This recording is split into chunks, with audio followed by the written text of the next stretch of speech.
Hace 3 años, una tocaya mía venezolana me preguntó en Argentina qué podía hacer para no sentirse culpable por haber dejado a su país. Y le dije que yo no podía responderle a nadie en qué momento era correcto abandonar Venezuela. Cada quien tiene su límite. Hay personas que el límite les llega cuando ya no encuentran medicinas para su abuela. Hay otros que todavía aguantan más meses para soportar largas colas y no tener nada que comer. Hay otras personas que aguantan incluso hasta ver si la oposición va a dejar de ofrecer socialismo. Cada quien tiene su propio límite. Cada quien decide en qué momento se va de su país y tiene pues la difícil decisión de abandonar el país para poder salvar su vida. Yo misma vengo de gente que tuvo la honestidad intelectual de darse cuenta que no iban a poder hacer nada por salvar su país. Mi abuelo, el padre de mi madre, tuvo que salir de Hungría huyendo por el comunismo soviético en los años 60. Si él no hubiera tenido la honestidad intelectual de darse cuenta que no iba a poder salvar su país, se hubiera quedado a ser una víctima más. Lo mismo los padres de mi papá, que son todos cubanos, y que se dieron cuenta que no iba a haber manera de sacar a los Castro, y en 1960 migraron para Guatemala. Llega un momento donde uno tiene que tomar la decisión entre salvar su país o salvar su propia vida. Y como siempre me dijeron mis abuelos, los regímenes comunistas te pueden quitar tu trabajo, tu casa, tus oportunidades, tu dinero y todas las propiedades. Pero todo eso se puede hacer en otro lado. Uno puede venir y reconstruir su vida. Porque lo único que los regímenes comunistas y socialistas no nos pueden quitar es nuestra riqueza mental. Por eso es tan importante invertir en tu mente, porque es tu mente el único vehículo con el que cuentas para solucionar los problemas. Y cuando se trata de irse de una dictadura, va a ser tu mente tu recurso más importante para poder volver a rehacer tu vida. Muchas veces se los anunciamos.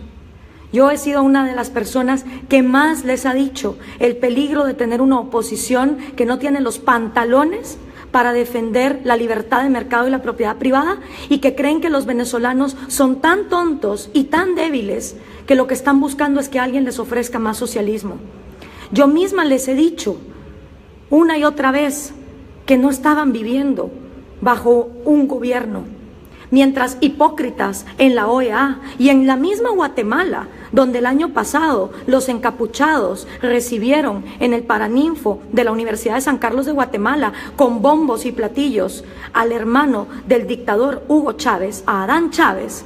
Vemos como en toda la región latinoamericana, ahora sí todo el mundo se da golpes de pecho porque la Asamblea Nacional fue disuelta por Nicolás Maduro. Pero ¿dónde estaba toda esa gente cuando habíamos un montón gritando, ahí viene el lobo, ahí viene el lobo, y seguían aplaudiendo y poniendo a Venezuela en el estandarte? Esto es lo que pasa con los socialismos. Ha pasado en la Unión Soviética, ha pasado en Corea del Norte, pasó en Cuba, pasó en Vietnam, porque no importa dónde se implemente, la receta siempre es la misma: aniquilar tu propiedad privada, aniquilar tu vida y aniquilar tu libertad.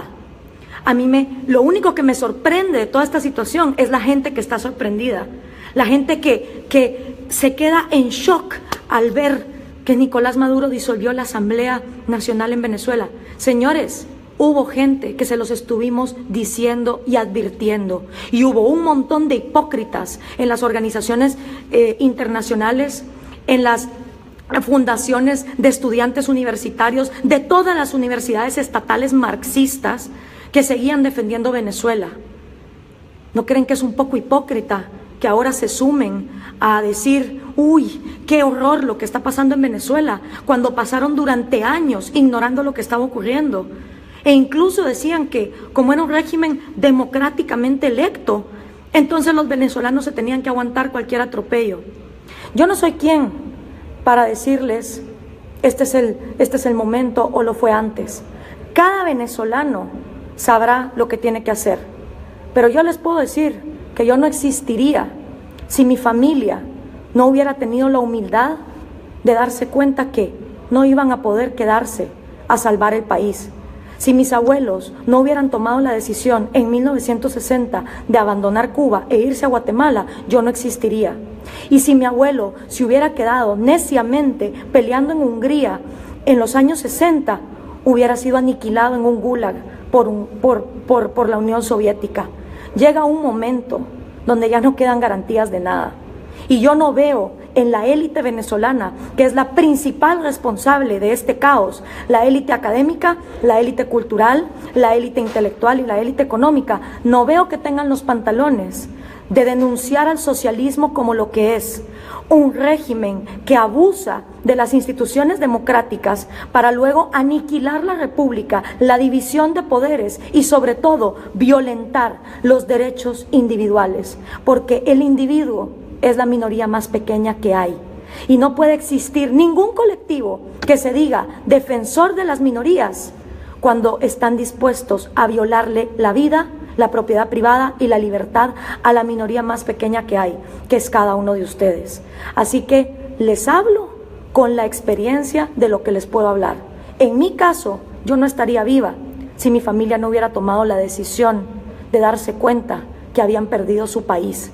Y por eso lucho, porque en Guatemala no entre el socialismo del siglo XXI. Y cuando llegan los estudiantes sancarlistas a poner a Adán Chávez como el gran ídolo, como lo hicieron el año pasado, yo voy a estar ahí para luchar. Y cada vez que en mi país los sindicatos y las ONGs financiadas por europeos quieran expropiar, yo voy a estar ahí para luchar, porque es lo que le debo a mi familia. Y eso sí, el día que Guatemala caiga en el socialismo del siglo XXI, por supuesto que voy a defender mi vida y me voy a marchar, pero cuando me vaya voy a quedarme con la satisfacción de por lo menos saber que mientras mi país se estaba derrumbando, yo tuve por lo menos el valor de hacer algo y de luchar, y me voy a quedar con la satisfacción de saber que al menos hice todo lo que pude porque no ocurriera. Le pregunto yo a todos esos hipócritas que se quedaron de brazos cruzados mientras las violaciones en Venezuela eran constantes, si acaso ellos pueden decir lo mismo. Y a todas las élites venezolanas cobardes que lo único que hacen es hablar de más socialismo porque no tienen los pantalones de defender la propiedad privada y el libre mercado. Así que, queridos venezolanos, cada quien tendrá su límite. Yo lo que les puedo decir es que llega un momento donde hay que elegir entre salvar la propia vida, que es lo único que a uno le queda, porque ya lo demás te lo quitaron, o quedarse neciamente a tratar de luchar en un régimen que no es más que una dictadura. Ha habido mucha gente que se los hemos venido diciendo desde hace bastante tiempo. Así que yo no sé qué les sorprende. Y a todos los hipócritas que estuvieron años aplaudiendo desde las universidades marxistas estatales, desde las oligarquías empresariales corruptas, porque acordemos que un empresario es el que tiene los pantalones para competir en un mundo globalizado. Un empresario, en cambio, es el mismo que financia estos regímenes. Y toda esa gente hipócrita que hasta ahorita está denunciando lo que se venía a venir desde hace años, ¿dónde estuvieron? Aplaudiendo como focas las violaciones que estaban pasando. Por eso es tan importante la batalla de las ideas, porque son las ideas las que moldean nuestra sociedad.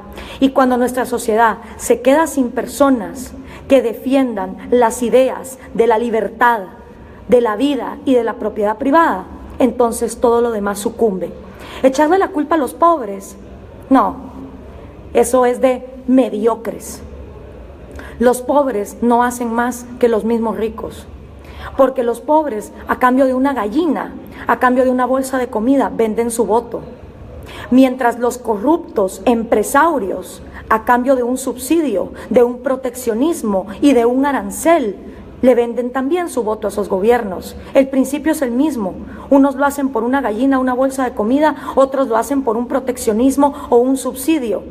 Y si intercambiáramos los lugares, seguirían haciendo exactamente lo mismo.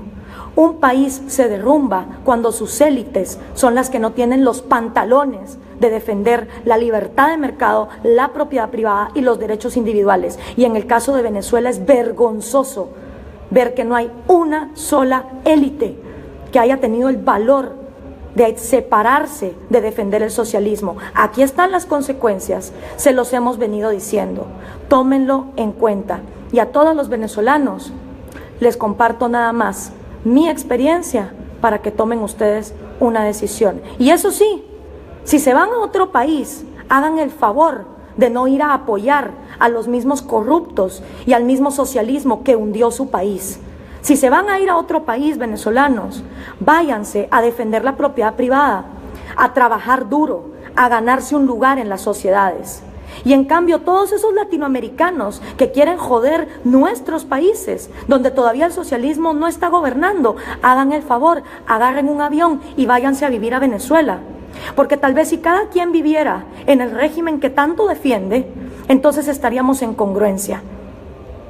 Lo que necesitamos son personas intelectualmente honestas y que sepan que si eventualmente Venezuela tiene una luz al final del túnel, va a ser porque su gente productiva no aguantó más y no siguió sobornando y corrompiendo a esta dictadura.